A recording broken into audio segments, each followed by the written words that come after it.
پاکستان میں بے شمار مساجد ہیں اور وہاں پر کسی بھی قسم کا کوئی ٹیلی ویژن نہیں ہوتا، لیکن جو ہمارے بجلی کے بل آتے ہیں ان میں باقاعدہ طور پر ٹی وی فیس 60 روپے ہر بل میں لگتا آ رہا ہے۔ السلام علیکم ناظرین، آپ کا میزبان یاسر شامی آپ کی خدمت میں حاضر ہے اور آپ دیکھ رہے ہیں ڈیلی پاکستان۔ مساجد کے اندر ٹی وی نہیں ہوتا، مدارس کے اندر ٹی وی نہیں ہوتا۔ پاکستان میں بے شمار مساجد ہیں، اگر میں ان کی تعداد لاکھوں میں کہوں تو بے جانا ہوگا، جبکہ مدارس جو ہیں ان کی تعداد بھی جو ہے وہ سینکڑوں سے لاکھوں تک ہے، اور وہاں پر کسی بھی قسم کا کوئی ٹیلی ویژن نہیں ہوتا، لیکن جو ہمارے بجلی کے بل آتے ہیں، یوٹیلیٹی بلز آتے ہیں، ان میں باقاعدہ طور پر ٹی وی فیس یا ٹی وی ٹیکس جسے کہا جاتا ہے، ٹیلی ویژن ٹیکس، وہ 60 روپے ہر بل میں لگتا آ رہا ہے۔ اور یہ اب سے نہیں معاملہ شروع ہوا، یہ سال ہر سال سے چلتا آ رہا ہے۔ اگر میں اور آپ اپنے بچپن کی بات کریں تو پہلے اردو میں بل آیا کرتے تھے، جس کے ہر بل میں بقایا جات مینشن ہوتے تھے۔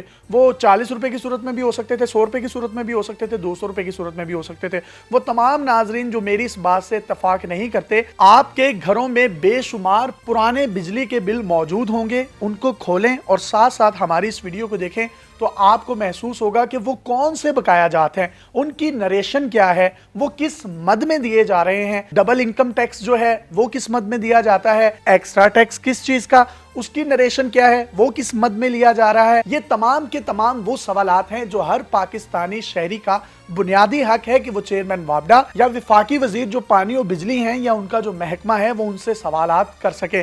محمد مدثر چودھری صاحب ہمارے درمیان موجود ہیں، جو کہ ڈاکٹر عبد القدیر خان صاحب کے وکیل بھی ہیں اور اس کے ساتھ ساتھ سابق کوارڈینیٹر ہیں پاکستان بار کونسل کے۔ انہوں نے ایک تحریری فارم میں نوٹس بھجوایا چیئرمین وابڈا کو، جس میں انہوں نے چیئرمین وابڈا سے کچھ سوالات پٹ کیے کہ ایک بجلی کے بل میں کتنے ٹیکس موجود ہوتے ہیں، کمرشل میٹر پر کتنے ٹیکس لگتے ہیں اور گھریلو میٹر پر کتنا ٹیکس لگتا ہے، ٹی وی فیس کس کس کنیکشن پر ہے اور کس پر نہیں، تفصیل سے واضح کیا جائے۔ نیلم جہلم سرچارجز کا کیا جواز ہے اور اس پروجیکٹ پر کتنا کام باقی ہے۔ یہ جو نوٹس ہے یہ 23 دسمبر 2019 کو چیئرمین وابڈا کو موصول ہوا، لیکن موصوف نے کسی بھی قسم کا کوئی بھی جواب دینے کی زحمت ہی نہیں کی۔ اور اس کے ساتھ ساتھ جب میں مین ایشو کی طرف آؤں تو آپ یہ دیکھ سکتے ہیں میاں محمد سبحان نامی مدرسے کے آنر ہیں، جن کا اپریل 2016 کا بل آپ کے سامنے موجود ہے، اس کے ساتھ ساتھ مارچ 2016 کا، سپتمبر 2017 کا بل، اور یہ تمام کے تمام بل جو ہیں یہ پیڈ ہیں، جو کہ آپ اپنی سکرین پر دیکھ سکتے ہیں۔ اگر میں ایک اندازے کے مطابق کہوں کہ ایسٹیمیٹڈلی پاکستان میں 10 لاکھ مساجد ہیں، ہو سکتا ہے کہ اس سے بہت زیادہ ہوں اور زیادہ ہی ہوں گی، اور ایک مسجد یا ایک مدرسے میں 60 روپے بل آ رہا ہے، تو آپ ان 10 لاکھ مساجد کو 60 سے ضرب دیں تو جو آپ کے پاس فگر آئے گا وہ 6 کروڑ روپے کا ہوگا۔ اور اگر یہ 6 کروڑ روپے کے فگر کو سالانہ بنیادوں پر دیکھا جائے کہ 12 مہینوں میں کتنا اضافی بل آ رہا ہے ٹیلی ویژن فی کے ساتھ مساجد اور مدارس میں، تو اس کی جو اماؤنٹ ہے وہ 72 کروڑ روپے بنتی ہے۔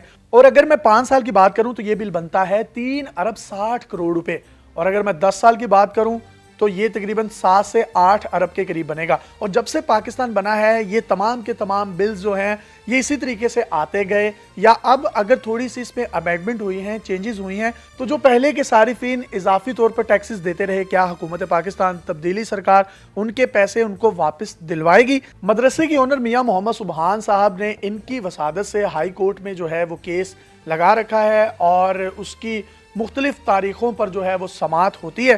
مدثر چودھری صاحب سے بات کرتے ہیں اور ان سے پوچھتے ہیں، مدثر بھائی مجھے بتائیے گا، مدارس میں مساجد میں ٹیلی ویژنز نہیں ہیں، وہاں پر بھی بل جا رہے ہیں، اور یہ بقایا جات، نیلم جہلم سرچارجز اور اس کے علاوہ بے شمار قسم کے ٹیکسز ہیں جس کا ایک عام شہری کو تو پتہ نہیں ہوتا، آپ جیسے قانون دان جو ہیں شاید وہ لوگ بھی اس چیز سے جو ہیں اتنے واقف نہ ہوں، تو کیا کیا جانا چاہیے؟ آپ نے کیا انیشیٹو لیا ہے؟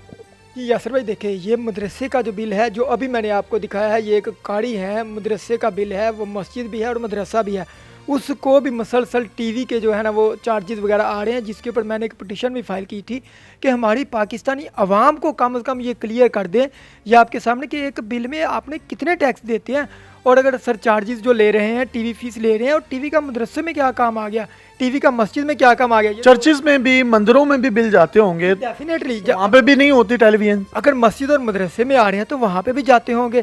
دیکھیں یہ میں 2016 کا بل بھی آپ کے پاس موجود ہے، اور 2016 سے ہمارے اس سے پتہ نہیں کتنا عرصہ پہلے سے یہ ٹی وی کا بل ہمارے مدرسے کو اور مسجد کو آتا جا رہا ہے، اور ٹیکس جو آپ بتا رہے ہیں ایک بل میں تقریباً 7 ڈفرینٹ قسم کے ٹیکس ہیں. یہ میں آپ کو بل میں دکھا سکتا ہوں. 8 ڈفرینٹ قسم کے ٹیکس, صرف ان کا نام چینج کیا ہوا ہے. جن ٹیکسز کے یہ نام لے رہے ہیں وہ آپ دیکھ سکتے ہیں: I tax, E duty, G S T, N G S, F tax, F C, S C U R. ان کی جواب دہی بھی وابڈا کا کام ہے. اور ایک اندازے کے مطابق آپ نے مجھے بتایا کہ اگر 2800 روپے بل ہو تو وہ ٹیکسز ڈال کے 4 سے 4,500 بنتا ہے. وہ ٹیکسز دینے چاہیے عوام کو, لیکن یہ جو اضافی ٹیلی ویژن کے یا جو ناجائز ٹیکسز ہیں اس کے لیے کوئی پٹیشن دائر کی آپ نے؟ ٹیکسز تب دینے چاہیے جب حکومت بھی ہمارے لیے کچھ کرے نا. ہم ٹیکس تو دیں گے لیکن ہمیں بٹل میں کیا ملتا ہے. دوسری جو آپ کی بات ہے, بالکل ہم نے یہ پٹیشن دائر کیا ہے, یہ ان کا وابطہ کا آپ ہٹ درمی دیکھ لیں. ہمارا آئینی حق ہے, ہمارا قانونی حق ہے, اس کا جواب دیں. پاکستانی عوام کو کلیئر کر دیں کہ بھائی اس چیز کے ہم لے رہے تاکہ کوئی کنفیوژن میں نہ رہے. انہوں نے 23 دسمبر کی پٹیشن پہ آج تک جواب نہیں دیا, لیکن کوئی بات نہیں, ہم اپنی وہ کمیشن میں چلے گئے ہیں اور اس کے خلاف ریٹ میں چلے جائیں گے. یہ جواب دینے کے پابند ہیں. اور ہر شہری کا یہ حق ہے کہ وہ انفارمیشن تک رسائی حاصل کر سکتا ہے. پاکستانیوں کے بنیادی مسائل میں سے ایک یہ مسئلہ ہے, اور پاکستانیوں کا مسئلہ یہ نہیں کہ کون جیل میں جائے اور کون جیل سے باہر جائے. پاکستانیوں کا اصل مسئلہ اور ریلیف تب ہی ملے گا جب ان کو ٹیکسز میں ریلیف ملے گا, جب ان کو یہ پتہ چلے گا کہ ان کا کون سا ٹیکس کہاں لگ رہا ہے اور اس کا ریبرٹل میں ان کو کیا مل رہا ہے. یہاں سے شہریوں کے بنیادی حقوق سٹارٹ ہوتے ہیں. ڈیلی پاکستان وکلا برادری کے ساتھ مل کر پاکستانی شہریوں کو ان کے بنیادی حقوق کے تحفظ کی جنگ لڑتا رہے گا. اپنے میزبان یاسر شامی کو محمد مدثر چودھری صاحب کے ساتھ اجازت دیجیے. دیکھتے رہیے ڈیلی پاکستان. اللہ حافظ.